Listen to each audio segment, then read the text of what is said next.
Oh, does that work? Good evening. I would like to call this meeting of the Kitsap County Parks Advisory Board, this meeting to get to order.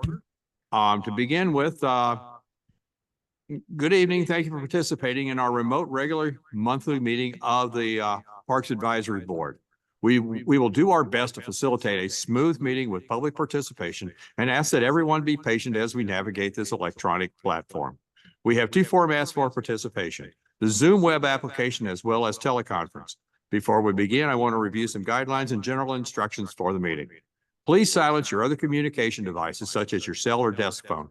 This will ensure that we are not hearing any feedback or causing interruption during the meeting. During the meeting, all participants on Zoom, except for board members and county staff, will be placed on mute by the host. That means you will not be able to mute or unmute your lines manually. The chair will announce opportunities for public comment, which are included in the meeting agenda. For those on Zoom, if you would like to make public comment, please click on the raise hand feature to signal that you would like to comment. The sound will be unmuted and the internet participant should announce their first and last name before speaking. The participant will be called upon to speak at the appropriate time. For those calling in using the phone line only, if you would like to make public comment, please dial *9 on your keypad to signal that you would like to comment. The last 4 digits of the call-in number will be announced, and call-in participants should announce their first and last names before speaking. The participant will be called upon to speak at the appropriate time. Please note, you can hang up or leave the Zoom meeting at any time. So welcome. Our first item on the agenda is our introductions. I will begin. I am Larry Walker from South. I am the current sitting chair of the advisory board. So board members present in the room next. Lisa Hurt, North Kitsap, vice chair. Nancy Whitaker, Central Kitsap. Dawn Doctor, South. Amy Smalley, South Kitsap.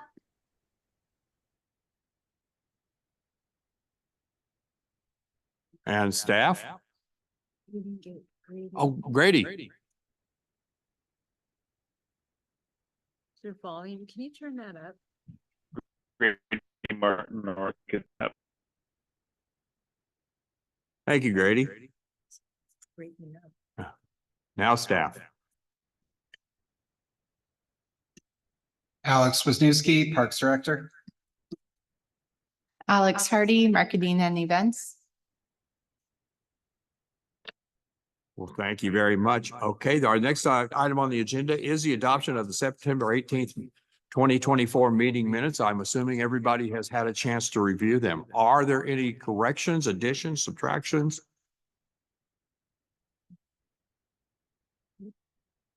I'm hearing none, so I will at this point entertain a motion to adopt our minutes. I make a motion to adopt the minutes. We have a motion to adopt. Do we have a second? I can second that.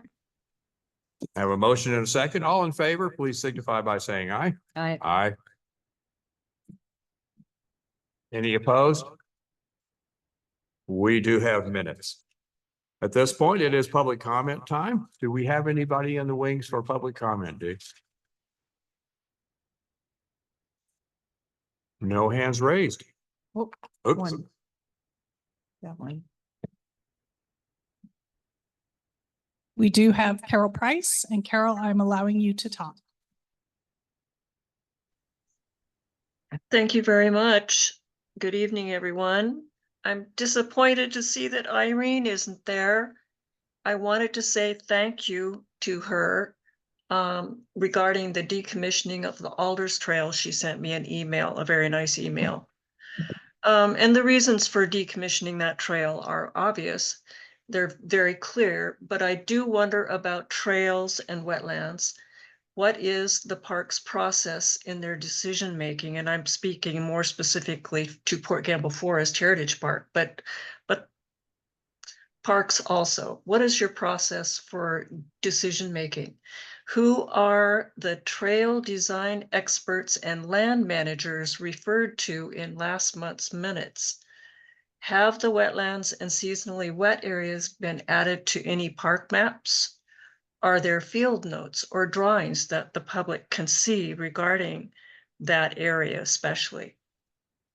On another note, a friend and I recently walked up to the intersection of Buzzcut and the Hood Trail, and I'm talking about Port Gamble Forest again. We noted that the sign still says that the Hood Trail is a multi-use trail. There were two elderly hikers who asked us which trail they should take going down the hill. We advised them that Buzzcut was definitely the best trail if you were on foot, since the Hood Trail is actually very steep in places and was built for mountain biking. This signage continues to be a safety issue. Perhaps we need to put up a sign of warning for walkers and equestrians at this intersection. My friend and I would be willing to do that. Thanks for your time.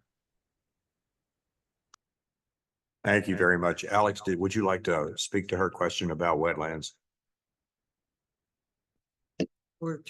Sure, I can talk briefly. And hopefully, yeah, so maybe this will be okay. Carol, I'm going to default to have Irene get back in touch with you next week to talk about the evaluation process for trails running through wet areas in parks. She is not with us because she's on vacation currently, so her program does the trails and the trails component falls within her program area. So those two things kind of live in her purview. So I'll default to that. With regards to the signage, we'll take a look at that. That definitely seems like a mismessage issue that we need to rectify. So yeah, sorry about that confusion on the trail sign. Can I make a comment on that too? I agree with Carol. It's really dangerous and it was brought up many months ago. I think back when it was, brought up in a meeting, but somebody said they'd take care of it, or maybe the bikers said they'd take care of it, but it's extremely dangerous for pedestrians. And I wouldn't, if I were a horseback rider, there's no way I'd take a horse down there. So yeah, it'd be good to have a warning sign at the top for sure. Thank you.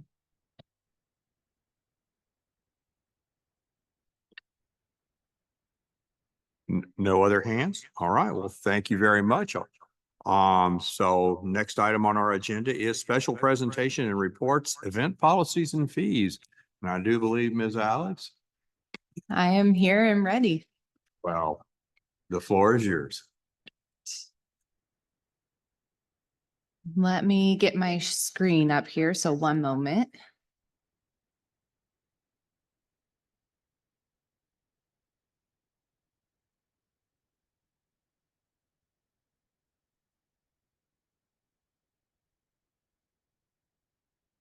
All right. Can everyone see that? So for the past year, my team and I have been reviewing, researching policies and fees so we could do a larger update to our event policies and fee structures. As a reminder, back in 2020, we passed our current fee structure, but that was mainly focused on fairgrounds and event policies and fees. Since 2020, my program area has taken on picnic shelter rentals, more athletic fields, park events, and the community buildings. So a new fee or policy structure and fee structure needed to be created to adapt to having all of those events under my program area. So in doing that, this year we've been working hard.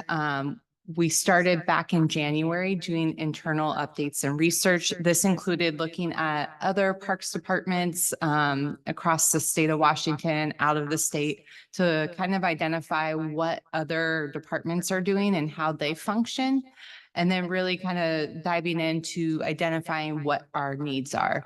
The biggest area we identified was our park events, just because we have no policies and we have such a large variety of events that take place in our parks. Once we found policies, we worked on drafting those. And then May, we were able to share those internally. So these policies have been reviewed internally by our maintenance and operations team, as well as our natural resources team. We took their edits and updated the policy from there. And then in June, we did a legal and risk review. That's where all of the fun language gets reviewed and torn apart. And then we take those edits and we adapted those into the policy. So in July, we were able to share the policies with our stakeholders. The stakeholders include our, for the community buildings, we sent it out to the database of renters we've had in the past year at our community buildings. For our athletic fields, we sent it out to all of our athletic user groups. So all the soccer clubs, baseball organizations within the community. For the fairgrounds, it was all of our events that have rented with us here in the past year. It was shared with them. And then for picnic shelters, it was a smaller group, but we did share it with all of the rentals that were on the books for this summer. And then for our park events, we sent it out to everyone who has had a park event with us in the past year. We took the feedback we got from our stakeholder review. We did make some changes to the policies based on that. Little things like one of our user groups for athletics, the schedule we were proposing for the fields didn't work with them. They wouldn't be able to coordinate the field rentals for their school with our proposed timeline. So we did reviewed each of the comments and made changes where necessary, but most of the stakeholder reviews were very positive, and most of them said the new policies would have little to no impact on their events. So that was a really good sign. So then in August, I did an update to the county commissioners just on the status of where we're at. So then in September, I pulled the visitor outreach and subcommittee together for a review, and we met a couple of times here in September. So here we are tonight at the Parks Advisory Board. I'm hoping to get approval to move this forward in November through January for commissioners signing. So again, for the policy updates, we broke our policies up into 5 categories. The reason for this, again, the original policies that we were working off of were designed for events here at the fairgrounds. However, each group here has very different needs and different policy language for the needed to operate. So athletic fields, community buildings, fairgrounds, picnic shelters, and special park events. Oh, Dawn, do you have a question? Yes, I did have a question, and it's just a request for future. I've had 24 hours to review this. I think it's 94 pages. And it would have been really nice if we could have, as Park Advisory Board members, have had this back when the stakeholders were getting it, because I've been hearing comments over the last couple of months, and I didn't really know specific details of what people were commenting on. But it would be nice if we could be a little bit earlier in the process instead of giving us 24 hours to approve it.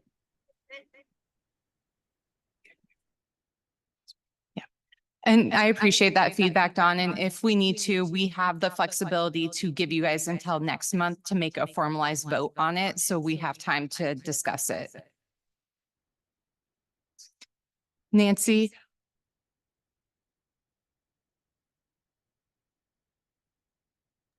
Yes, and I apologize for any noise. I am pulling myself out of a dinner meeting to be here.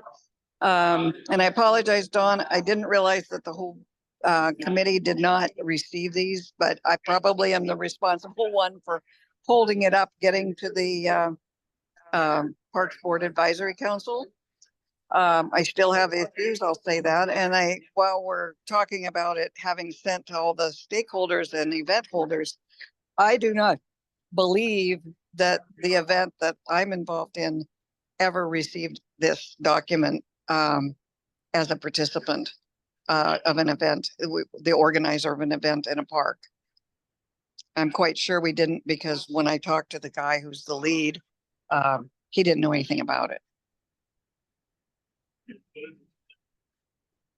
I can review the database. I mean, I have all the emails and we used our rec desk program, which is our reservation system. So whoever's email is in that system is who it was sent to.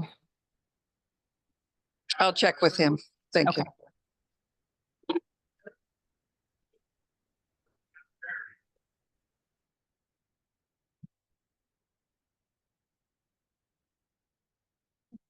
Okay.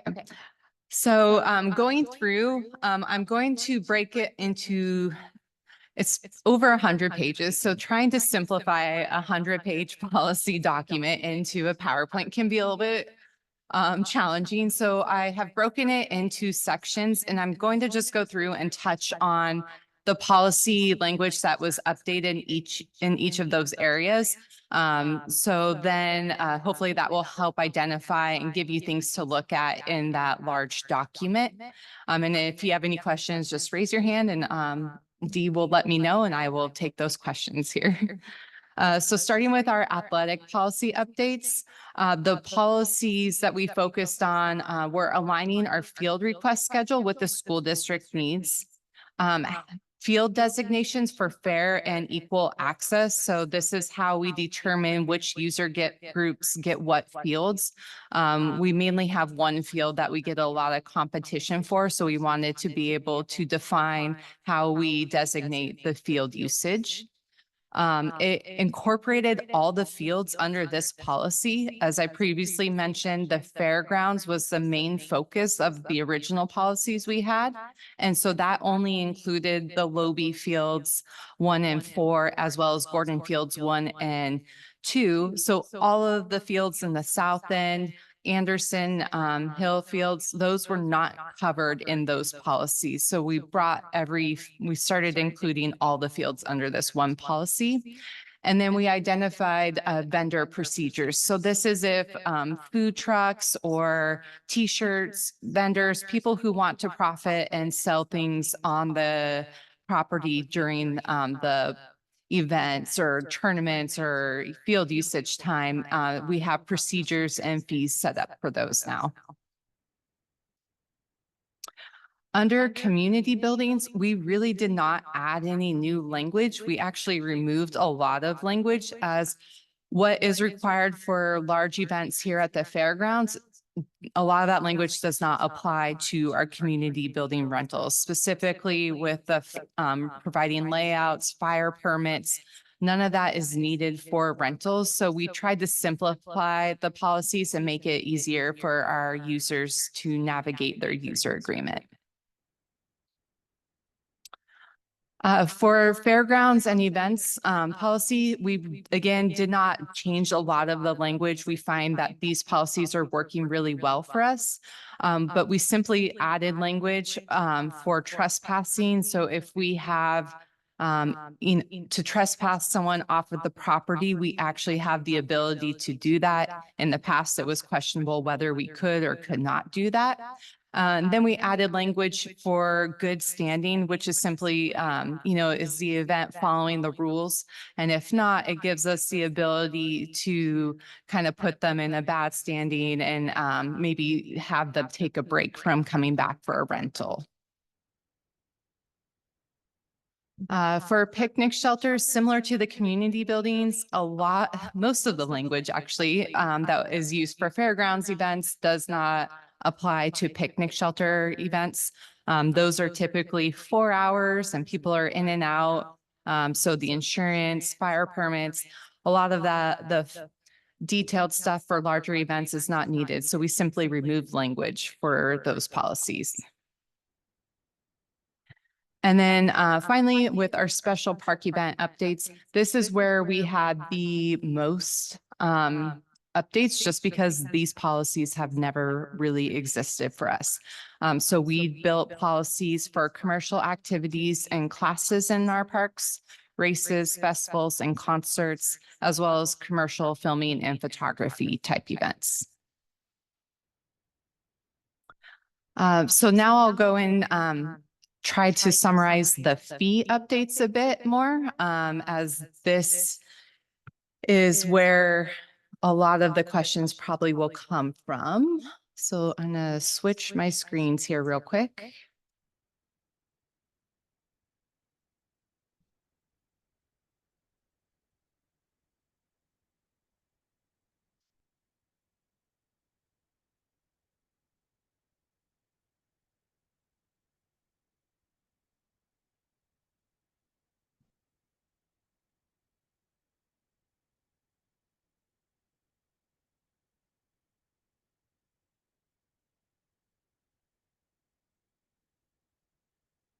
Trying to make it bigger. 1 second.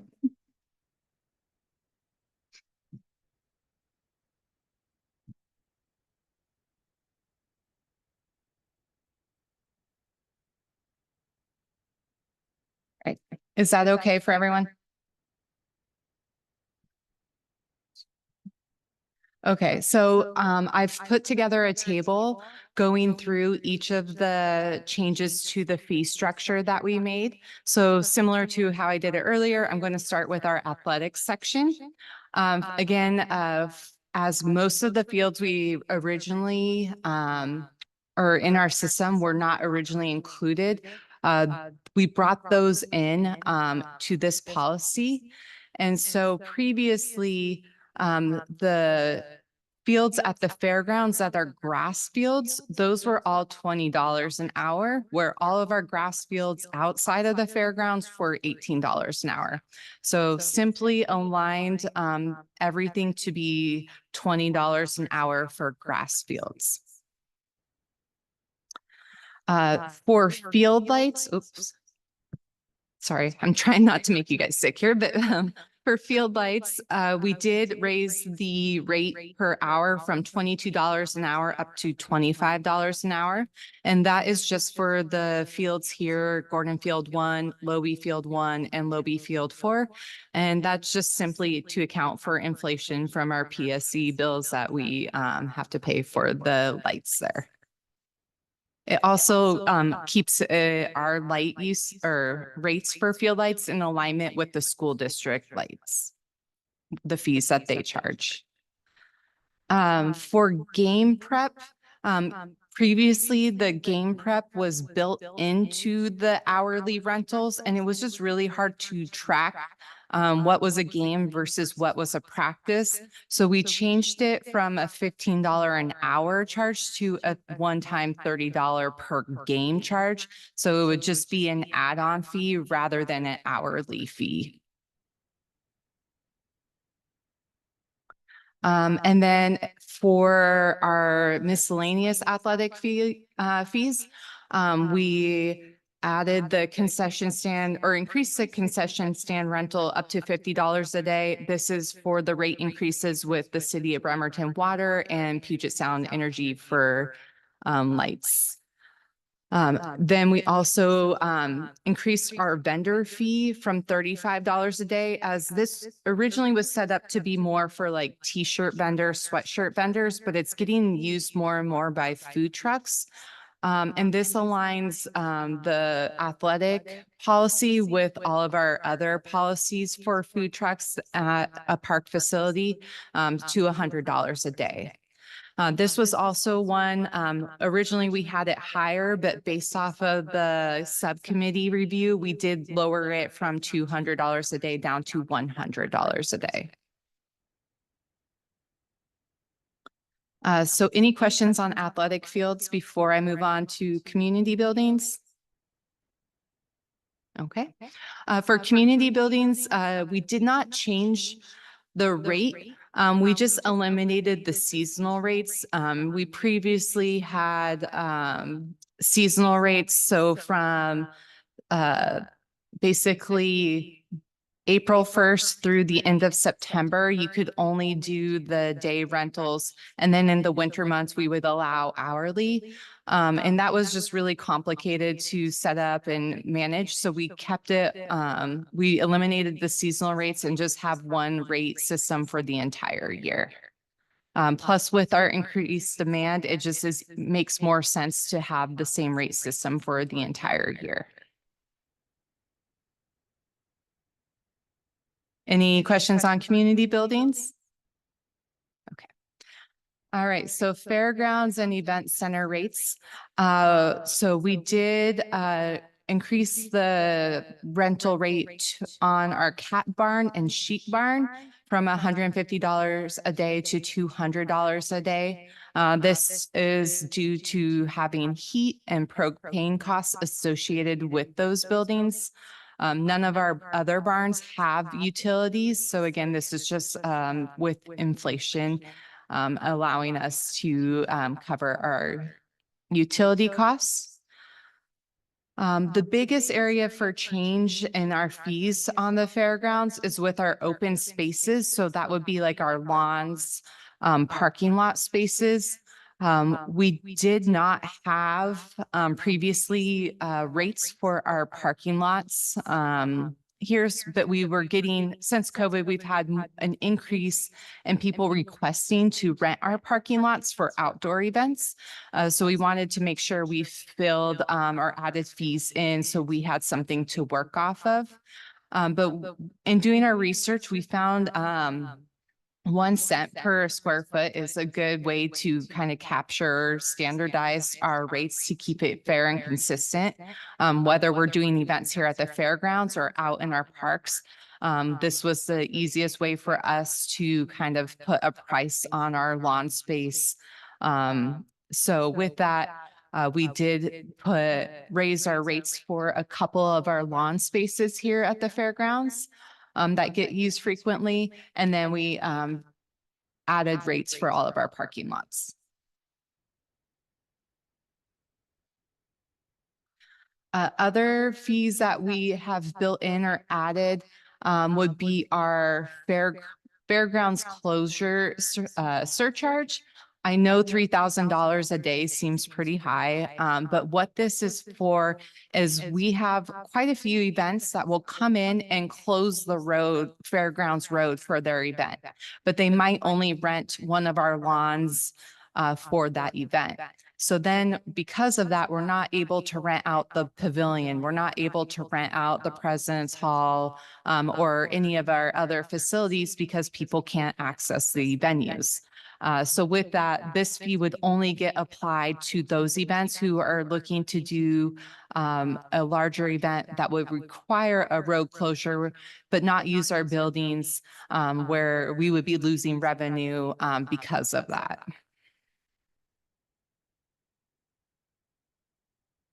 And then the other change here, just with the picnic shelters, these we previously had made rentable to our public, but because of their locations on the fairgrounds and because they're behind locked gates, we removed them from our picnic shelter rentals and put them under fairgrounds facilities as support facilities.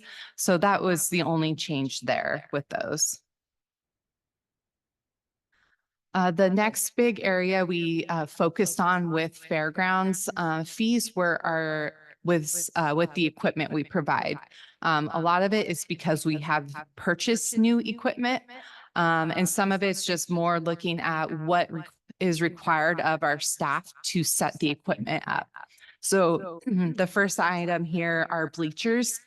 These bleachers require us to use heavy machinery such as a forklift or a sky track lift and require 2 or 3 staff to move it. And can take over 3 hours of labor to set them up and tear them down. So instead of having a separate forklift fee, we just built all of the fees into one. So you need the bleachers, you rent it, you don't have to pay an extra cost. It's all built into this cost here. With the next item, spider boxes and junction boxes. So each time we have a spider box set up, we have to pay L&I to come out and inspect those. And for those who don't know what a spider box is, it's basically a big box that you can, this is my technical description here. It's a box that you can run multiple outlets out of and pull a lot of electricity from. And so we use them frequently for events. Most events will use anywhere to 5 to 10. But when we set those up, L&I has to permit and inspect those. And so we need to cover our inspection costs with those. So that's why the $100, the increase there. Alex, if I may, Yeah. are our spider boxes commercially built? Or are they built here on site? They're commercially built. They're commercially built. Mhm. I know where you're going in each L&I jurisdiction. I'm in violation of the bureaucratic code and I'm screwing logic into this thing. Trust me, I've done my research. I've looked for workarounds and it's just how it is in this area. We'll talk offline. Thank you. Okay. Sounds great. The other big change to our equipment is pipe and drape. So this is the kind of piping and curtain type things that you'll see at events. And this is something we previously contracted out to an outside vendor. But this year we purchased our new pipe and drape and have taken it back over. So we simply needed to create fee structures for this. The rates here that we're proposing, these are the same rates that the outside vendor was charging people. So it's consistent and there's no change there for our renters. Fencing, this is also new equipment. So we have 40 metal panels that fencing that we can use. So we're just simply charging $10 per panel. Some events only want one. Some events want it all. So it's just that way you can kind of pay for what you need. The equipment operator here, the staff and equipment operator, this is what I was mentioning up above. So this is if people have pallets or heavy equipment they're unloading from a truck and may need our help bringing into the building. We will provide one of our staff members and the forklift to help them unload and bring stuff in. This rate increase is just to account one for the increase in propane charges, but also our staff hourly wages. They have gone up since 2020. Another new piece of equipment are MiFis. The internet here at the fairgrounds can be very spotty and not consistent. So we provide MiFis, which are just portable hotspots for people to use for their events. And so we are simply adding in a $30 per day per device charge. I have a question, Alex. Yes. For the fencing, does that include the little parts and pieces and do they set it up or do you guys help set it up? My staff set it up. We do all the setup for all this. $10 a panel? Mhm. Wow. Okay. Yeah. Great. Okay. So you keep track of all the. It's parts and pieces. just, Yeah. yeah. Because they have the links that link them up, don't they? They're on the fencing, so there's no, it's just one panel. It's just heavy duty metal fencing. And we keep it right in one of our building storerooms, so it's really easy to pull out. And then hook them together with the, don't they have like clips and, but it's all, yeah, I'm just, No, No. they have it, it's all built into it. oh, okay, wow. Okay, cool. You set it up though. All right. I'm really $10 showing an hour. my maintenance expertise here Right. tonight. Okay. Thank you. Other things that have come up, we built in a damage fee. So with our pipe and drape, if people try to hang things from it and put they'll often use safety pins or other type sharp objects to hold things up, which puts holes in the curtains. So it's mainly to help kind of prevent people or discourage people from causing damage. But this would also be applicable to tables, chairs, anything that gets damaged during the event. And then the storage fee that we get a lot of people who need to drop stuff off in advance or just need deliveries ahead of time, which requires us to be available or help with that. So it just helps account for that. And then lastly, we do have quite a few events that want RV space or camping here on the fairgrounds during their events. So right now they come in and camp and there's no fee or for that. So this would allow us to make sure that we are collecting fees and knowing who is camping here on our fairgrounds during any event. Dawn? I just noticed several places within the document that it said we do not allow camping on any park property. And I just know that we had camping event out at Coulter Creek this summer, and now you were just mentioning having the overnight camping on the fairgrounds. So that seems like a contradiction. Can you explain that?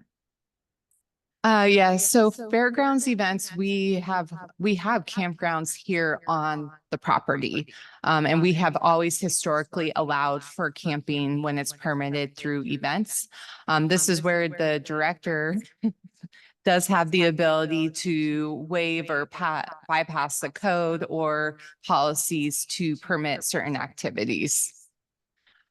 It seems to me, though, that our document should reflect that, because it specifically says in multiple sections that no camping is allowed on any park property.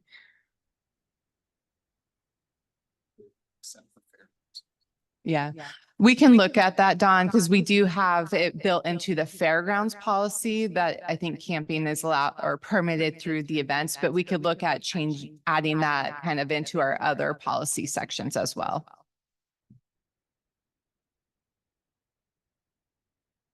All right. So moving on to picnic shelters. So previously our picnic shelter rentals were mainly $60 for 4 hours. And doing our research, a lot of King County picnic shelter rentals are over $100 per 4 hours. So we were trying to find something that would be a happy compromise there.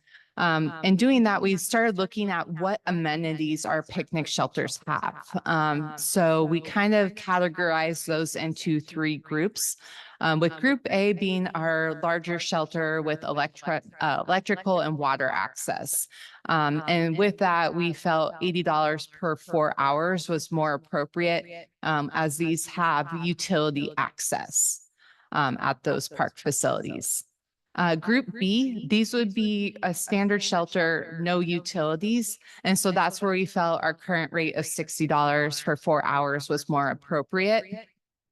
And then we also here in Group C have several smaller shelters, the Silverdale Waterfront Gazebo, and then Harper Picnic Shelter, which Harper will be a new picnic shelter that we're adding into this policy, as that was not previously rented. So with those smaller shelters adding in the $40 per 4 hours. Any questions on the picnic shelters? I do have a question here. Yes. I'm going to screw logic in again. Okay. Sorry. If somebody rents reserves a picnic shelter, does that get marked off on the picnic shelter itself? So that if this is reserved for a party? Yes. So we do post the schedules on a daily, if not or weekly basis, if not more frequently. Sometimes it ends up being daily depending on how frequently we book them. But we do post the schedules up at each shelter. Okay, as long as it's visible there and everything, because obviously we're probably not going to send your staff out there on a Saturday morning if somebody's having a birthday party and they haven't reserved a picnic table. We don't need to reserve that picnic table. You're not going to go running out there and hold them hostage. But just so that they have some protection that if they show up, there's a visual indicator that no, this one's already spoken for. Yeah, no, and that's a good point. That's something we work internally on quite a bit, and maintenance between the maintenance and operations crew and my staff, we coordinate and we're still working to evolve it and make it better, just because we don't have the enforcement within our department, and we don't have the staffing to be at every shelter on any given day or If weekend. it's any consolation, 20 years ago at South Kitsap Parks and Rec, we had the same problem. Well, I appreciate that. I don't know if that's a good thing. but- All right, well, then I'll move on here to our last section. This is our special park events section. So this is all new. These did not exist previously.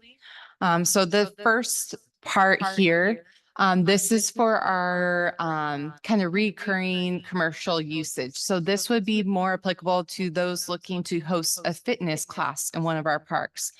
We do get a lot of requests for personal training type classes, like mommy and me stroller type classes. So this would simply allow people to pay a 1 month charge for those types of classes here in our in our parks. So the first one would be 1 month, 2 days per week, up to 4 hours per day, and up to 50 participants. So you can kind of go down there. Any questions on that first section?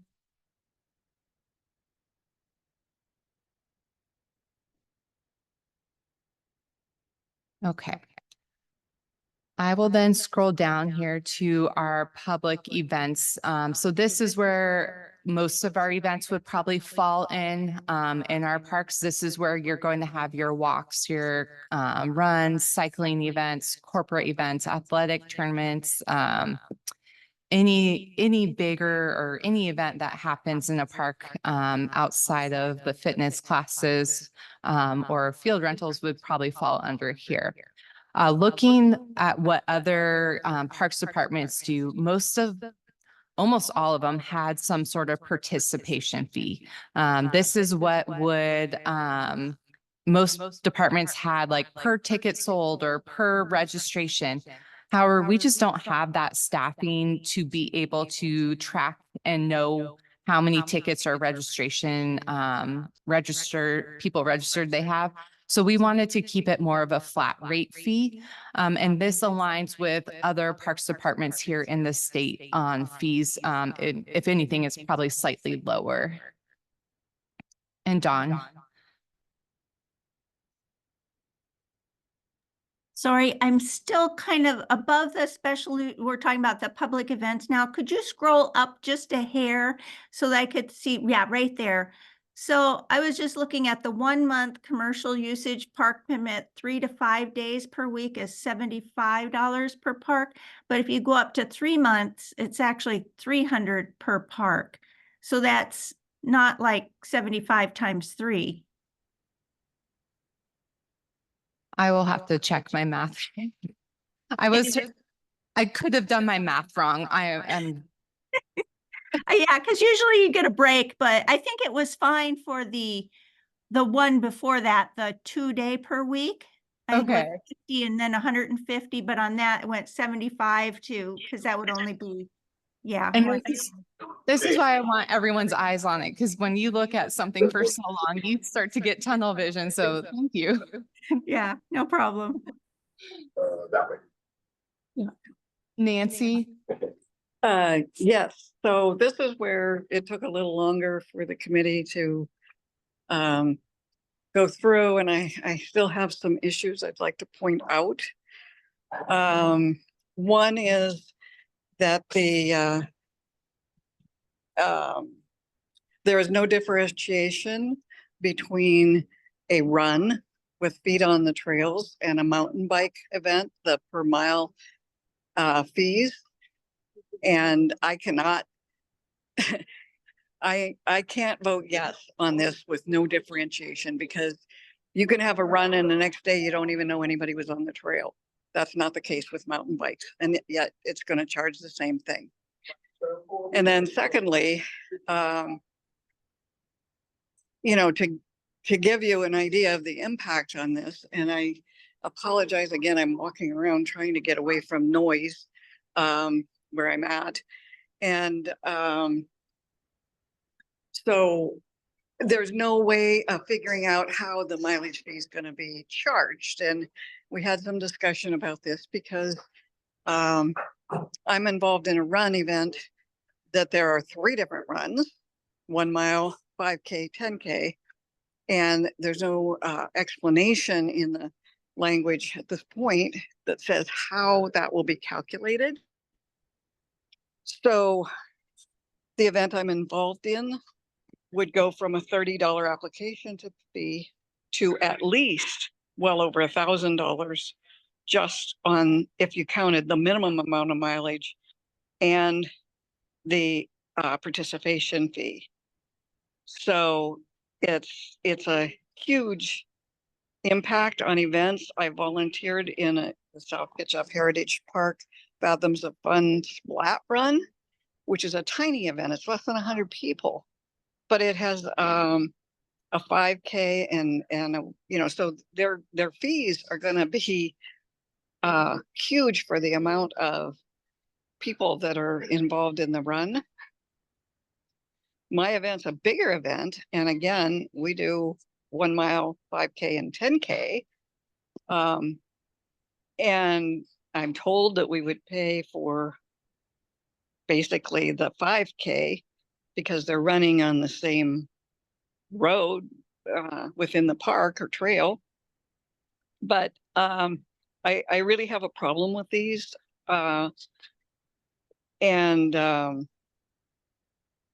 So I think that it really needs to be defined, and I definitely have a problem with the mileage being the same, whether it's mountain bikes or whether it's runners.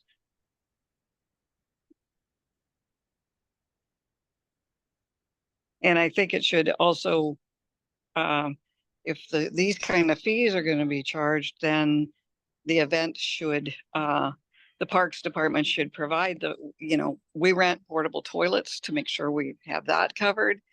And we have cleanup, we have, everything. The park and the stewards for the park can attest to the fact that we believe the park exactly as it was found, except for a little bit of flower marking the turns. Anyway, and I know that Lisa had expressed some concern too, that the mountain biking is definitely different impact on the trails. Dawn, did you have another question? I did. My question had to be, so my assumption is, right, if it's 25 or less in the group, they do not need to get a permit through parks, but if it's 25 or more, you do, correct? Correct. So if under the way this trail usage is written with walks, does that mean, so this is hypothetical, say a group of Washington Native Plant Society people came and there were 27 people in the group, we would need to get a permit. And if we walked for a mile, we would have to pay $100 a mile?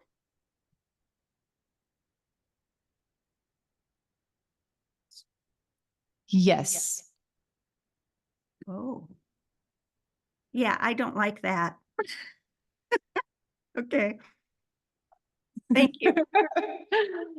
Let me offer a little bit of some explanation on the reasons behind, or the thought process behind both the trail usage fee and the participation fee.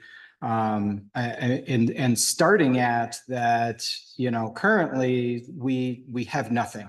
We have no way to recognize the impacts that any type of event is happening inside our parks. Our original event policies were drafted for the fairgrounds primarily only, and we have only seen an expansion and demand for events taking place in other parks, and it continues to grow. So this is an attempt to kind of rectify some of that, and doing so since trail networks, the number of people and participants are not equal per event, and a trail network is not rentable like a shelter or a building is as a static facility, and that it changes in size. The impact increases by volume of people and participants. This was an attempt to kind of come together with these two fees that overlap each other to indicate, hey, the more miles that are going to be used, there is going to be an increase in fee based on a mile rate.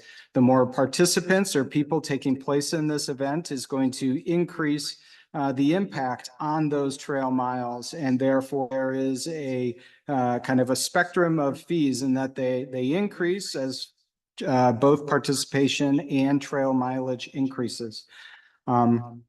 So that is the basis. The smaller the event is, the less miles it is using, the lower the fee is. The benefit to the Parks Department here is that, you know, in part, we're able to retain some of these fees into our special revenue account that I talked about a couple months ago, that is dedicated to going back into maintenance and operations. We are, you know, we use that for trail maintenance. We use that for facility maintenance too.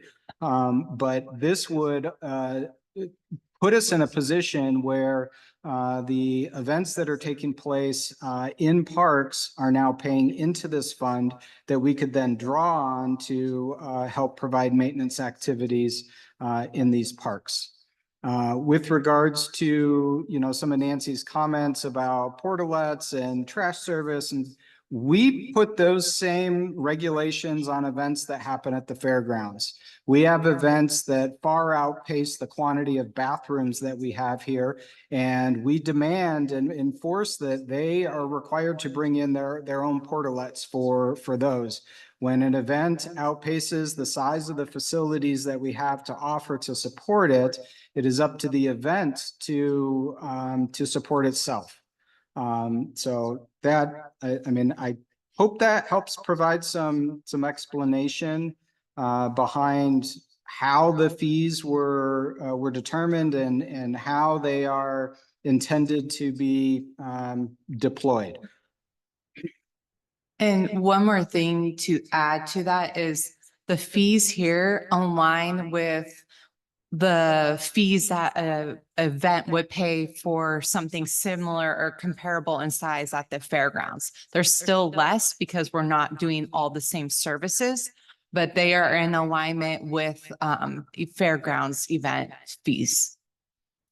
I think Larry, and then we'll get to Nancy and Dawn. Okay, I would kind of like to offer a compromise here, because basically we have two types of events that would go on. One was kind of a high impact to the property, whether it be closing off part of the property for exclusive use of the event, or how much wear and tear we're putting on the facility versus low impact type of events, which they can very easily commingle with the rest of the user public. Ergo, we're not having to limit usage of like trail systems or things of this nature, and also would have less impact. What I would offer everybody is possibly take this back to the committee, noodle it through. I'm not going to give you any ideas because I'm not on the committee. And if I was on the committee, they'd have a quorum, and then that would be a whole different bag of worms for Alex to deal with. Big Alex, not little Alex.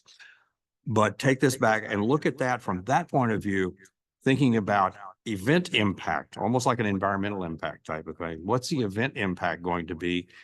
Can these fees be adjusted? So for the smaller mom and pop, shall we say, granted, some of these mom and pop things get big, but so for the smaller, less impactful events, makes it much easier for them to do it, because most of these organizations that run things, and I will use the trail run as an example. I've done a whole lot of running events in my day. They operate kind of on a shoestring anyway. So I would ask that we take this, y'all take, the committee. Hi. Hi, did. the committee take this back and look at it again, just kind of throw that extra little nugget into the conversation and then bring it back to us on in the November meeting. How's that for being a waffly little weasel? So the way that the fees are set up is they are intended to be lower for smaller events. You have fewer participants, you have less mileage that you're using, your total dollar amount is going to be a lot less than say, a 10K run with 500 people that show up. That is going to be, an increased cost because you're using more miles and you have more visitation. So the fee is kind of a spectrum based on the size of the event and the amount of trail miles that it uses. If you have an alternate thought, I'm definitely open. I mean, maybe the thought isn't, because I think that in my brain, the spectrum works. Your fee goes up as your impact goes up, as your, event gets larger. Your fee goes up as your event gets larger because your impact is larger. Your impact both to the facility as well as to the park users who are not participating in the event. But is the cost, is the cost per mile too high? So is there, maybe that's the flex. I don't know. Oh, that, I like the idea of backing that cost per mile thing out because, like I said, it's a different story there and everything. One other thing I would offer now, don't you like how I sit up here with my microphone and ask people to do things? Check with the stakeholder, with user groups and stuff who put together the fundraiser runs, the charity runs and stuff. Find out what their overhead looks like to see what kind of margin they actually have. So possibly take a look at how we would be impacting them and their mission, their public service mission. Okay, I mean, I don't want to sit here tonight and re-engineer this one little block on your document. But I have heard some feedback and everything. And I think there's some legit points that you might want to extend the conversation on a little bit more. And I would just say one thing we need to be careful about is we can't start discriminating on events based on the type. So, I know it was discussed potentially having specific fees for cycling events, and that's something I want to be cautious about and stay away from. I'd rather use impact and track usage as a way to kind of capture that. And then one other thing just on the before I go to Dawn and Nancy, one other thing to clarify here is with the park usage fee for like the open spaces, lawns, parking lots, the amount there aligns with our fairgrounds amount.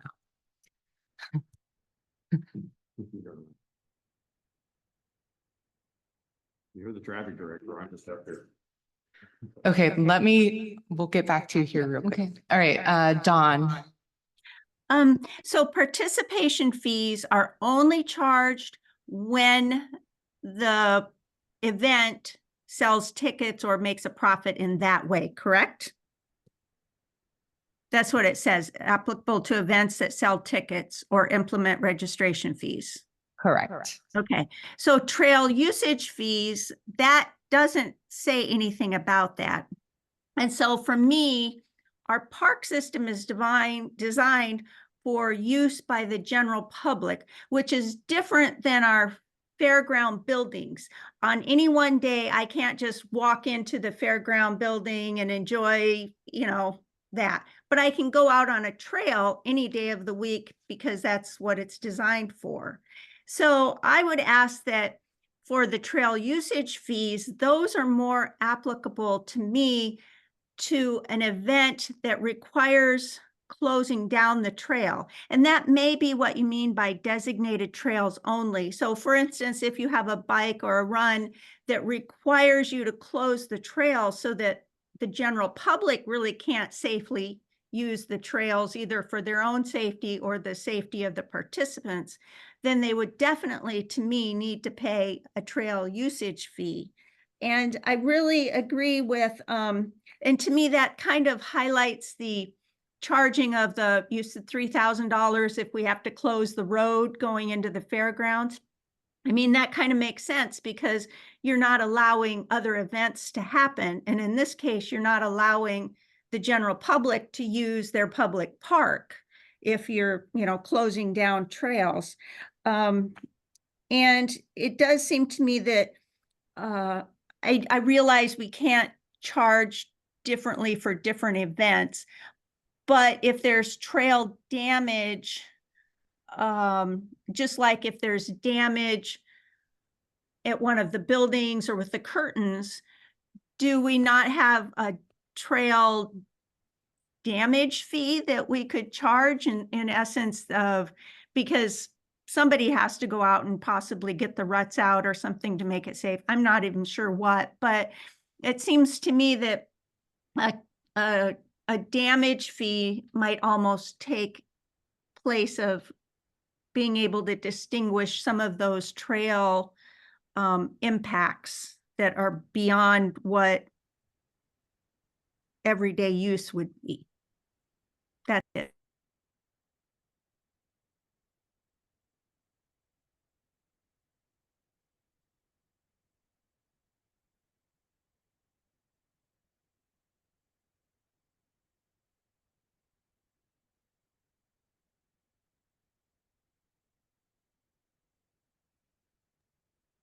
So Don, as an example, with regards to the damage comments, we don't have damage retainers. That is an accounting nightmare we've gotten away from doing. What we do instead for other events where the facility incurs vandalism or damage to something as the result of that event. As an example, not this year, but the year before, someone drove through the fencing during the county fair and caused about $3,000 worth of damage to the fence. We hired a contractor to come in, and then we billed the individual to fund that. You would bill the event to pay that cost for the repair. So in this case, if we had, some level of damage to a trail, whatever that might look like, we would look to hire a company or like Washington Trails Alliance or somebody to come in and perform the repairs and then put a cost to that. And then we would go and get reimbursed for that cost from the event that caused the damage. So it's not really reflected in a fee per se. It's more in a policy as to how we react to damage that takes place due to an event. But I think earlier we discussed there was a section where you had damage fees. That was not towards like buildings or facilities. That's for the equipment. Oh, that they rent. Okay, thank you. Nancy?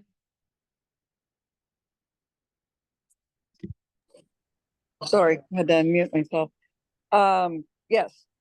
And I don't understand how we are discriminating between mountain bikes and runners. There is a difference. There is a significant difference to the impact. And I think that should be taken into account in the mileage. And again, I think there needs to be a definition of how you count the mileage, which there isn't at this point. Because the event I'm involved in, which by the way, is all the proceeds are given to the hungry in Kitsap County. And, over $1,000 would have a major impact of what we can do. So yes, the organization's a nonprofit. Yes, we'd get a 25% discount, but that's one of the things that this pays for is on spring break and Christmas break. A bag of groceries is given to every family on free lunches in the CK school district. And those get delivered to the school district and they distribute them. Each of those bags costs between $40 and $50 a piece. So that's as many as 20 families worth of bags of groceries for Christmas break. Or again at the spring break. So, you know, I'm trying to say that I still think there's a difference, and I still think there should be a difference in cost per mile for runners versus mountain bikes. And I don't see how you can see that as discrimination. I mean, discrimination is, if you said a, you know, runner versus a wheelchair, I can see the discrimination. And we do have people that push children in strollers who are severely handicapped with runners who run with those strollers on the run. And yeah, it's a pretty amazing event if anybody wanted to show up for it. So Nancy, if I could offer response to three of the items. First, trail mileage. The trail mileage will be based on the route that is provided to the Parks Department as a part of the event application. So that's how the calculation of the trail mileage is. But would that be for each run that's being had in that event? Or No, would that be it would for? be the route. So for every event that takes place in a county park that utilizes a trail or a trail circle or whatever it is, part of their application is submitting their chosen or proposed route.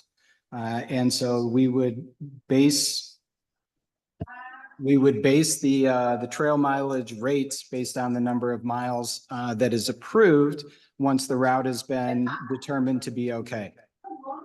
So that's answer number one. Number two is in reflection of impacts of mountain bikers versus hikers. Or trail runners really in this case. We'll look into this, but I can tell you most of the data out there indicates that there's not much of a difference between impacts of mountain bikers versus trail runners. But we will take a look and we'll make a determination there. The third thing is based on the type of events that whether it is a charity event or a for-profit event, at this point is really still an impact to the park. And that is what we're trying to reflect on. If all charity events were free, every single event that was happening here would be a charity event. So we really can't utilize something like that as a determining factor. We will work with events though to help, phase them into a new price point. We have done that. We're currently doing that with the wrestling group that has their events across the street in the pavilion. We've done that with other events in the past where we're bringing them up to current fee rates and we are phasing them in over a 5-year period. So this isn't intended to, put an event, out of business, so to speak, or prevent them from, doing the good deeds that they're doing for our community. But it is to reflect that, even those good deeds, those good events do have an impact on the park users, and we're trying to capture that.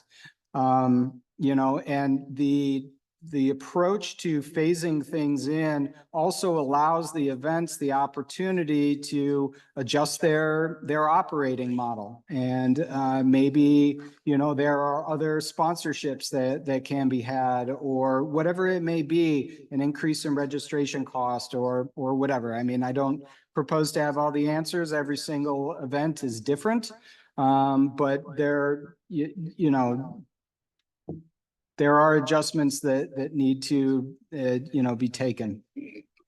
Well, I'm sorry Lisa isn't on tonight. I don't think she is. I can't tell on my phone, but because I think that the Port Gamble people would tell you a different story of the impact of mountain bikes versus trail runners.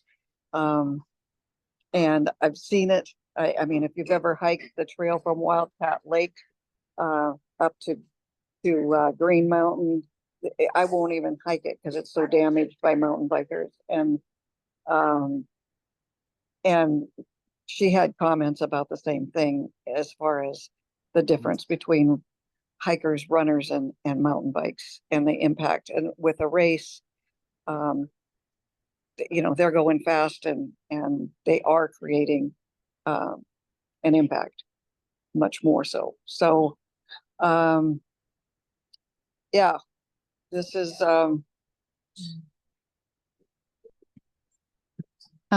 Nancy, Lisa's actually here and she's been waiting patiently to ask her question, make a comment. good.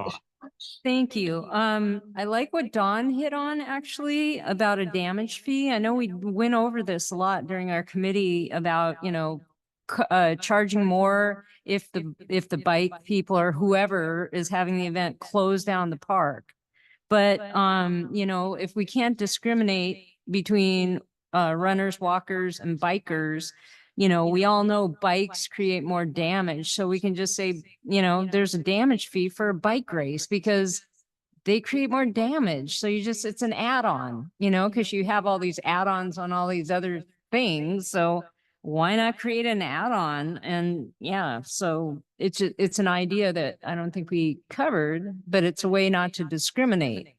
And it's just, you know, because yeah, bikes do create damage. So thanks. And real quick, you're next, Larry, but I didn't get to the end. We do have a park trail closure fee added in there. So that's at the end. Go ahead. Okay, I'm gonna be the dirtbag that has the last word here and everything. I think right now we're in the middle of re-engineering this whole thing, and we're basically trying to do the committee's job here. So my recommendation is bring the committee back together and see if you can work through some of these details and bring this back to us and try to get it out to us a little quicker than a day and a half before the meeting. Is that good with you, Alex? Can you make that work?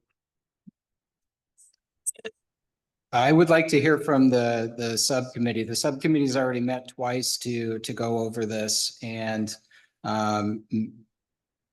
Yeah, that's what I would like to see is the subcommittee take a look at this one last time. They've already met twice, so I would like to hear comments from the subcommittee on their feelings. Larry, this And is Dawn. Nancy. This is Nancy. And Alex has explained that they're trying to get this to the commissioners by its deadline. So that's problematic. We have met, you know, at this point, if it comes to a vote, I will vote no, but I won't be, I won't be the majority, I'm sure, but anyway, so. He's following.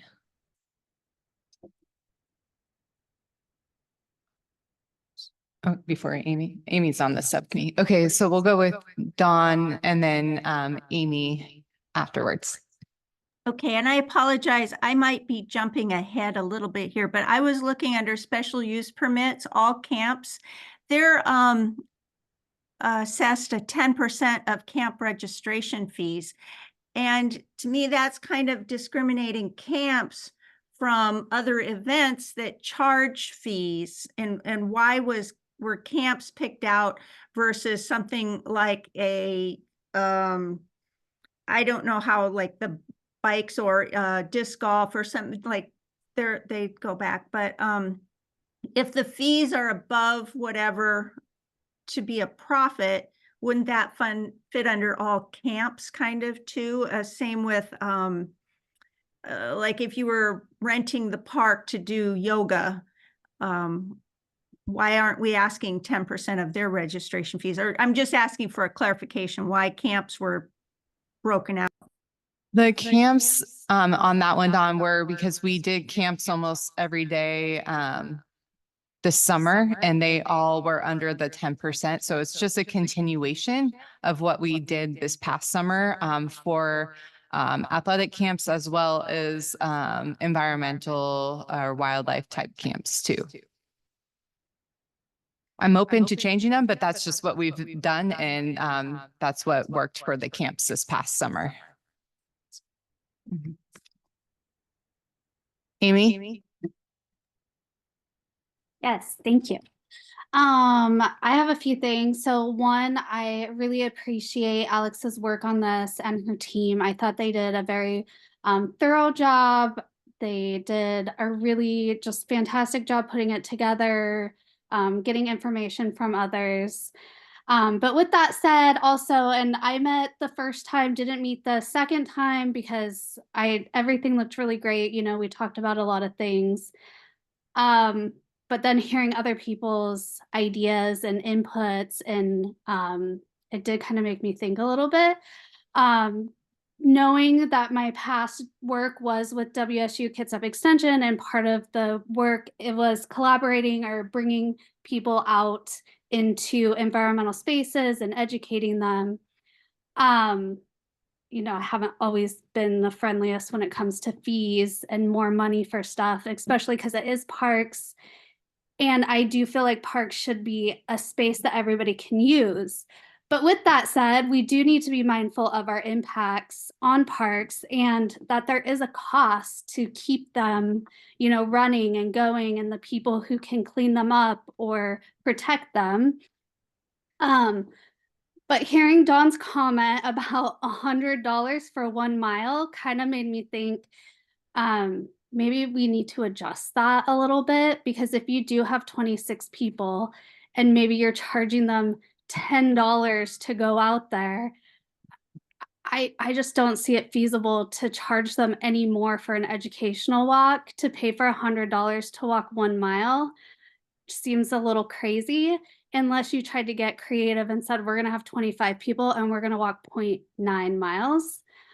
Which is something I might do, but we don't want everybody doing that. So I do, like, the more thought I was putting into this, the more I was thinking $100 per mile does seem extreme, especially because these are new fees, and I do understand the importance of having the fees as much as I would like to wave a magic wand and just give parks all the money so everybody can use them for free.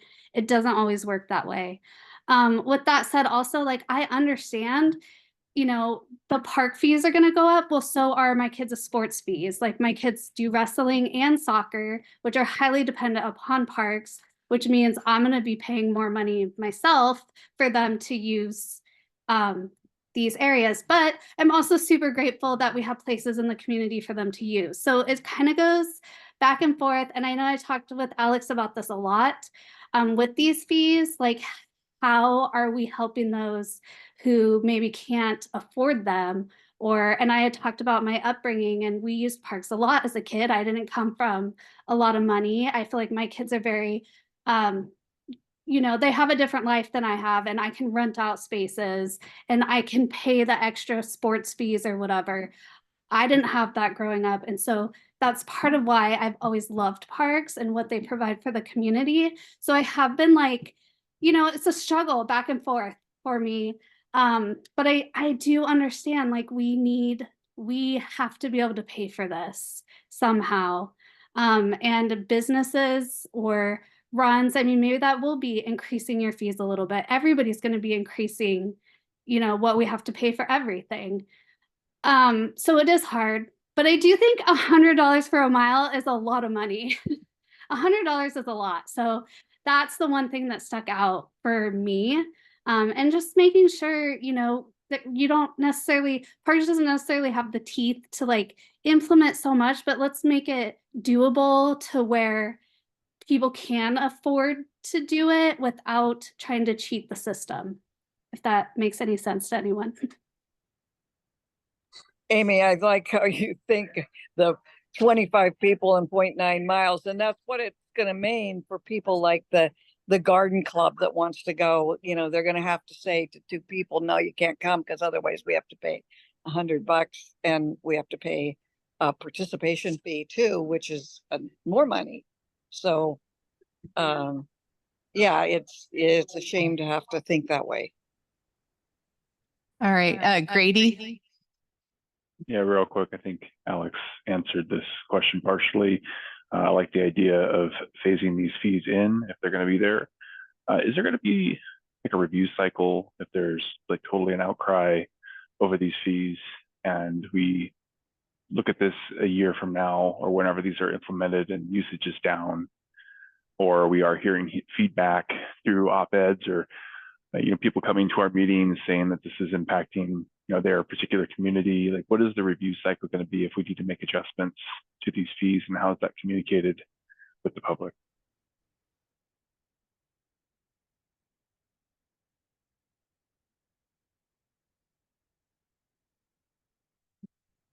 So for that, Grady, the last time we did the policies was in 2020. I would like to get where we're reviewing the fees and policies every 3 years, just because we do see changes and growth on a yearly basis, but this is just too much to do every single year.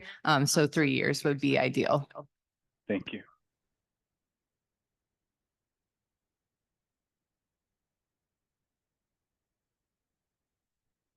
Do you have anything left in your report?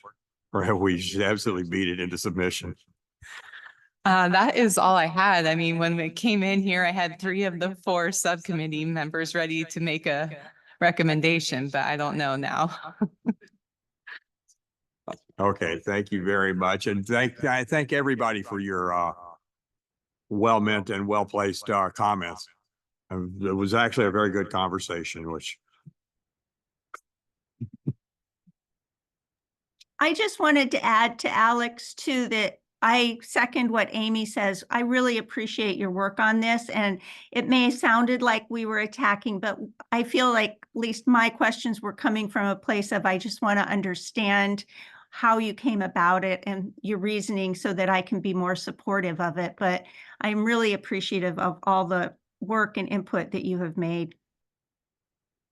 Thank you. And no, I didn't take it as attacking. It's a lot to try to share and condense down. And some of it can be technical and challenging to communicate, especially if you're not familiar with events. So hopefully I covered everything. And if you think of additional questions, please email me or give me a call. I'm happy to help answer them after this. all right, well, thank you very much. It doesn't sound like we have somebody ready to make a motion to approve this. So will it still meet all our time wickets and everything if we bring it back on in November? All right, so let's go ahead and place it on the table and bring it back in November. We'll be ready to do our final conversation and have a vote on it. With that being said, oh boy, we've gone from one Alex to another. Parks report. All righty. Given the late hour, there was really 2 big highlights in the director's report that I wanted to draw some attention to. Happy to talk about anything in there, but I'm gonna share my screen real quick. And the 2 items are around recent additions to our park system that happened, and I'm missing a map on the screen. Hang on just a moment, please. Okay, here we go.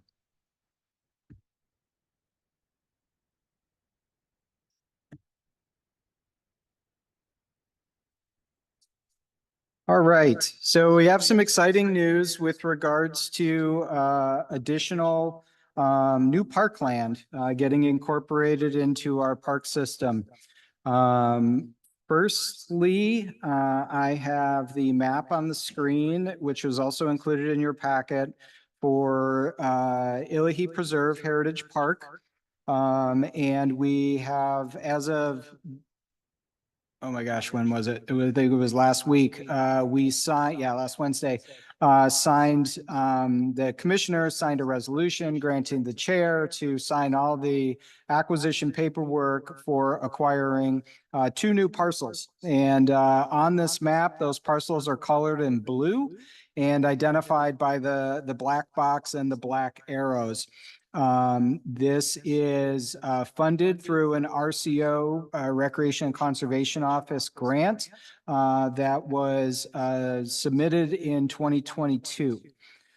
This grant is not done yet and is targeting 4 other parcels, all in blue within that red circle that you see on the screen. Those other acquisitions are currently in process, but not fully finally realized just yet. But the 2 new parcels add just shy of 4 acres to the park, so not significant in terms of acreage, but these parcels have been targeted for their benefit to enhancing and protecting the Illahee Creek watershed. This is very heavily and largely due to the Illahee Forest Preserve nonprofit and Jim Aho specifically, who has been before the Parks Advisory Board in the past. They do a lot of heavy lifting through their nonprofit organization in coordination with the Parks Department to apply for RCO grants for ongoing acquisition. The vision that they are trying to achieve is the protection of the Illahee Creek watershed, and they have targeted parcels that help do that, help protect that watershed that are undeveloped. So all of these parcels do not have, or at least the ones for this specific grant, do not have buildings, homes, or structures on them. Also on this map are some other grants. The one at the bottom of the screen here is a 2020 grant, and this is targeting a portion of a parcel. That acquisition is in process, but not yet realized. And then there were 2 grants that were applied for in 2024, targeting other acquisitions. And actually this one that they dubbed the Heart of the Park does have quite a few homes and buildings on it. So not all of them are completely undeveloped. That is my only reason for that comment. But anyway, just shy of 4 new acres added to the park system, and a few more yet to come as we continue to work through this 2022 grant. So exciting stuff there. And the other super exciting one just happened 2 days ago on Monday. And I'm going to share my screen for a different map here. And the Board of County Commissioners on Monday, I'm going to race through a couple of these slides to get to the map. Approved the acceptance and signing of the initial transfer documents for the what has been dubbed by the community as Eglon Forest, but these are parcels in the Eglon portion of the Kitsap County community that are currently owned by DNR, by the Department of Natural Resources, that were historically commercially thinned, as they are legislatively bound to do, but deemed no longer viable for the continuation of that activity. And through the DNR's Trust Land Transfer Program, they were funded a couple years ago in the biennium budget, where the DNR gets paid the value of this property, and so that the school trust that benefits from the timber sales from there does not lose out. And then the land is transferred to the local jurisdiction with restrictions on it for it to be maintained and managed for recreation, public access, and as a park. So this is the largest new addition, and my apologies, the red's not quite showing up as spectacularly as it is on my screen here, but on the left there in the small box, it shows the specific outline of the parcels. There are two separate areas. The lower portion is 66.3 acres and is primarily forested land encompassing a wetland. And then the northern portion is 639.5 acres. And it is all forested land. There are no structures, homes or buildings on any of this property. And it's specifically the larger land mass has some user trails on it already. That's its particular or primarily used currently by pedestrian traffic for Kitsap County community members and looking to continue that. So anyway, super exciting. 705.8 acres of new parkland, not fully transferred yet to our ownership. But the county did sign the approving documents, and will be sent to the state of Washington for the state's process in signing. Once that process is realized, the transfer will be officially complete. And at that point, it will be in our ownership. At that time, next steps for Parks Department, once ownership is complete, is going to be relatively limited. We intend to obviously put out press announcement and everything, but we will install signage indicating that the property is now owned by Kitsap County Parks. We will install our park rules signs, which indicate primarily that the biggest impact here will be that these are non-motorized trails, because I think that DNR does allow motorized activities, so that will be a change for the trail system there. And obviously minor things like changing out padlocks on gates and everything so that we have control over access. And then we will, begin kind of an expanded partnership with Kingston Parks, Trails, and Open Space, the subcommittee of the Kingston Community Advisory Committee that already does work parties on the land doing trail work. And so we would look to continue that effort with that group that we do work with them already in A Quiet Place Park and other Kingston parks too. So we have an established relationship there. The bigger work will come in later years, and that will be the planning efforts to, what does the Eglon new parkland become?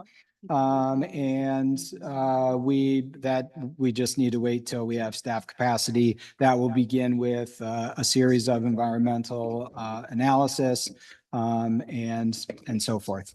So more to come there. Lisa. Yeah, quick question. There's that little GPC land there in that little blank space in between the Eglon property. I was like, who owns that? Because right now the trail goes all the way through. It has it shown like broken there, but I know that I walk that all the time and the trail goes through to the other side. But yeah, it's like, is that privately owned or land? Sorry. So in between the GPC little square. Here, let me, for the Yes. sake of everybody, I'm gonna share a different map, a map that was in the packet, so.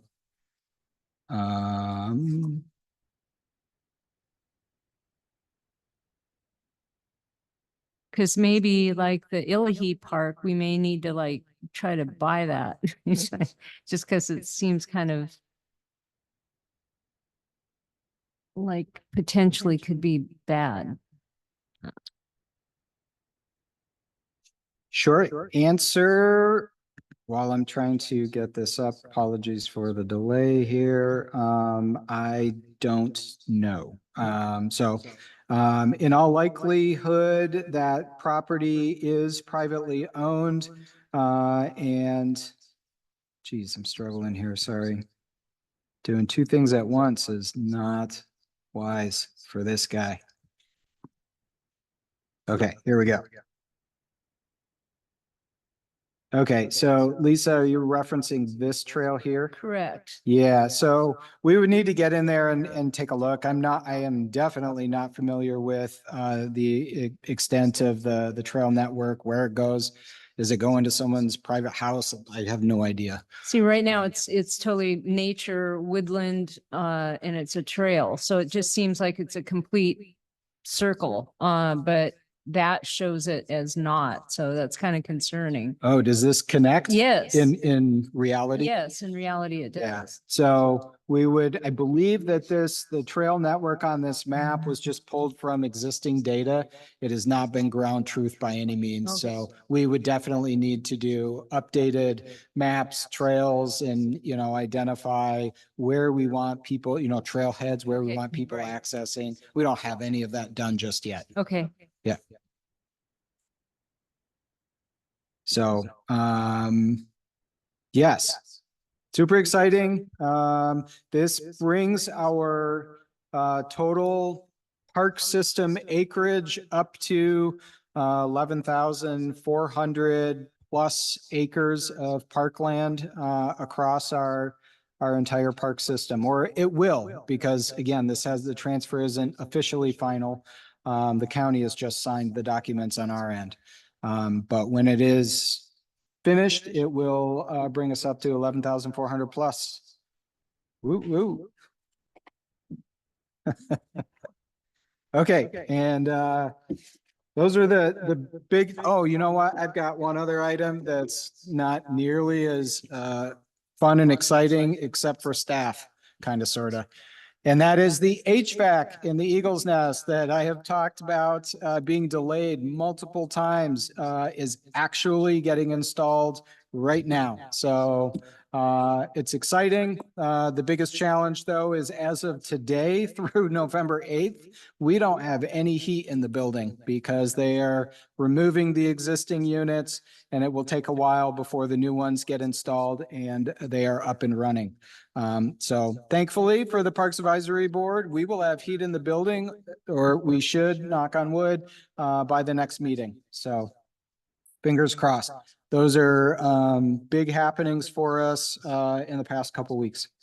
And with that, I'm going to call the director's report to a close unless there's questions from the board.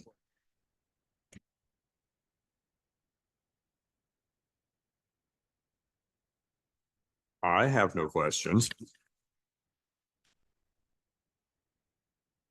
Okay, we do have one slight agenda item to add here. I forgot to add it at the front, so dock my volunteer pay. Go ahead and give it to Dawn because she came up with some brilliant ideas. That being the letter to the county commissioners that was forwarded out to y'all. That we were discussing that. Does everybody remember this? I know you slept since the last time we discussed this. By consensus or vote, how does everybody feel about this letter? I approve. Okay. I'm taking Amy's bob in there. Is that's a That's a yes. My house is a little loud right now. It's dinner time. Dawn, how do you feel? Thumbs up? Grady? Somebody's gonna have to unmute Grady so he can say yes or no. Thumbs up. Got a thumbs up, so I would entertain a motion to adopt this letter. The only thing is it will be edited for the proper date, and where it says, thank you for your consideration, Kitsap County Parks Advisory Board, it will be my signature that will be placed on it for Kitsap County Parks Advisory Board. I would entertain a motion to adopt this and forward. I make a motion to adopt and forward that. Have a motion. Do we have a second? I can second that. All in favor? Okay. Aye. Aye. Any opposition? And for the record, though John's not here, he did say that he approved of the letter too, so we do have this. I will, Mr. Director, I will get this edited tonight or tomorrow morning and get it, send it to you so you can print it out, and then I will come by and get my signature on it. Will that work sounds for you? Perfect. All right. Okay, now I have something to do tomorrow. Cool. Thank you very much. Okay, moving on along, subcommittee reports, nominating committee. I guess I'll speak up for this unless Amy wants to. Yeah. Oh, okay. So, anyway, we came together and we, no, if there's anybody else that wants to nominate themselves, that hasn't come forward, that would be fine. But right now, Larry has agreed to stay on his chair. And if that's all right with everyone, we can, move to make that happen. And also, I'm choosing to step down as vice chair, and Dawn has offered to become vice chair this year. So yeah, that's a good thing. So if there's no objection to that, at this point, we can move forward. We have a quorum. So go ahead and do that thing. Yeah. Do the bylaws allow us to do this? You know me, I'm strict stickler for laws. I Make almost a, kept a straight face. make a vote on the chair and the vice chair? Yeah, Yes, you can. all righty then. So I would entertain a motion to, do you want to do them together? As a slate? One at a time? Okay. Well, I'm, seeing as how that I'm one of the people who's in the running on the chair, I'm going to turn the meeting over to you. Okay, well, for the chair, do we have a motion to keep Larry as the chair? I'll motion to keep Larry as the chair. And I'll second that. So I guess that makes Larry the chair, yeah? Oh, vote. Yes, a vote, of course. Do we have a vote? Sorry, we have 1, 2, 3. Grady? Aye. Aye, 4. That's it. I guess Larry is the chair. No big victory speech. Okay, I'll take it. So now we are voting for Dawn to be our vice chair elect. So I would entertain a motion to that effect. I'll motion for Dawn to be the vice chair. Yes, and I'll second that. Okay, we have a motion and a second. Any campaign speeches you would like to make there, Dawn? Yes, you have to stay healthy, Larry. I loved seeing you walk in tonight. Thank you. My wife will agree with you. She's telling me I am not authorized to break myself for another 45 years, which will make me 60. All right, so all in favor? Aye. Aye. Any opposition? Abstentions? Congratulations, we have a vice chair elect. You will get the gavel or the part-time gavel at the beginning of next year. Thank you very much. And by the way, thank everybody. So we are now to district representative reports. Do we have any old business from districts?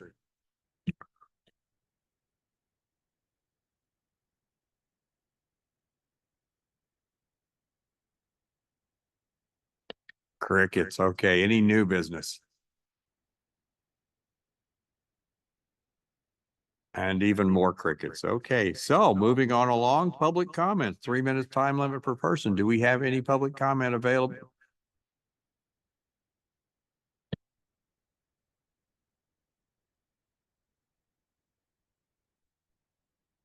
Yes, we have Joe Lubisher, and Joe, I'm allowing you to talk.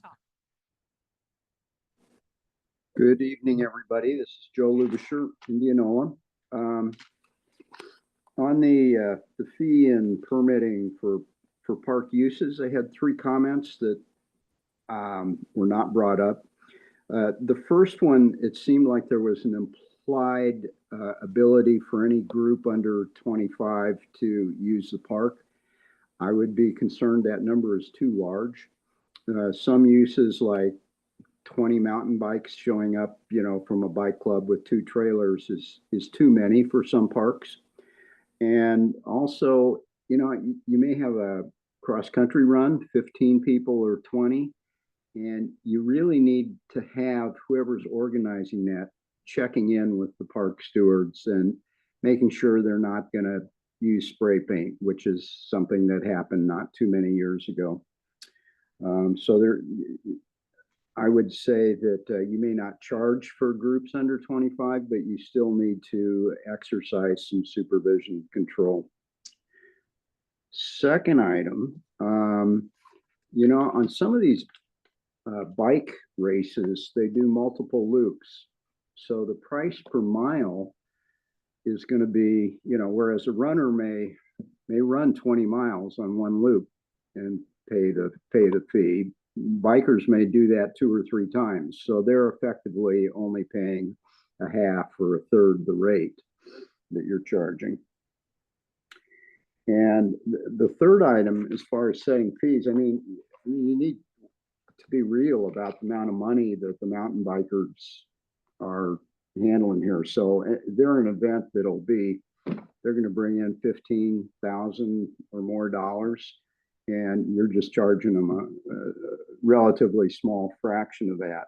They're bringing in hundreds of thousands of dollars, maybe $500,000 just in bicycles, not to mention all the trucks and campers and all. So I think I would tend to agree with the analysis that there needs to be some sensitivity to the type of usage there.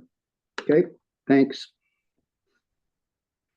Thank you very much, Joe. Anybody else? Carol Price.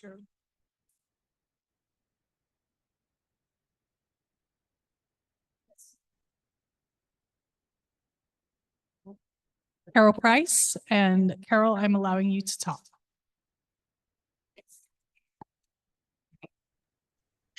Well, I'm on the fees too. I'm a little confused because you seem to differentiate between participation fees and trail usage and park fees. Under participation fees, you say that the fees are applicable to events that sell tickets or implement registration fees. Is that true for the trail usage fees and the park fees also? If you see what I'm asking.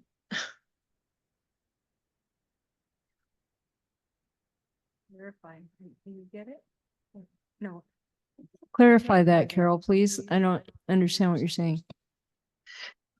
On the chart that Alex had, it didn't discriminate under the trail usage and parks fees regarding the selling of tickets or the charging of a registration fee. Do you see what I'm saying?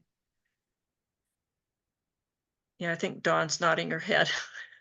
I remember noticing that, and I had kind of questioned it a little bit because I did notice that the first category was specifically for those that charged a fee. And then the next category include like the walk groups or something like I mean, that. that could, yeah, They that may could be a not have group, a family group included. could show up, I mean, Well, Washington Native Plant Society, we don't charge for our walk and Yeah. talks.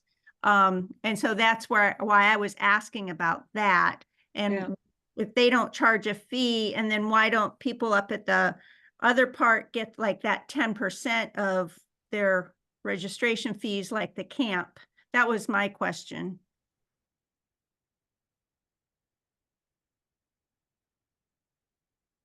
Hey, Carol, if you wouldn't mind, could you send your comment in an email? And when we go back and do an evaluation of the fee structure for the special park events, we'll take a look at that too.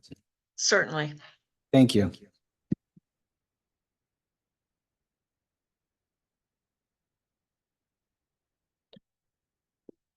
Do we have any more, no more public comments? Well, I only find one thing left on my agenda here, and it's, adjournment. I would entertain a motion. I can make a motion to. I can second. adjourn. Okay, have a motion and a second to adjourn, and by Robert's Rules of Order, it is always in order. All in favor? Aye. Aye. Aye. Opposed? We stand adjourned. See y'all next month. Thank you.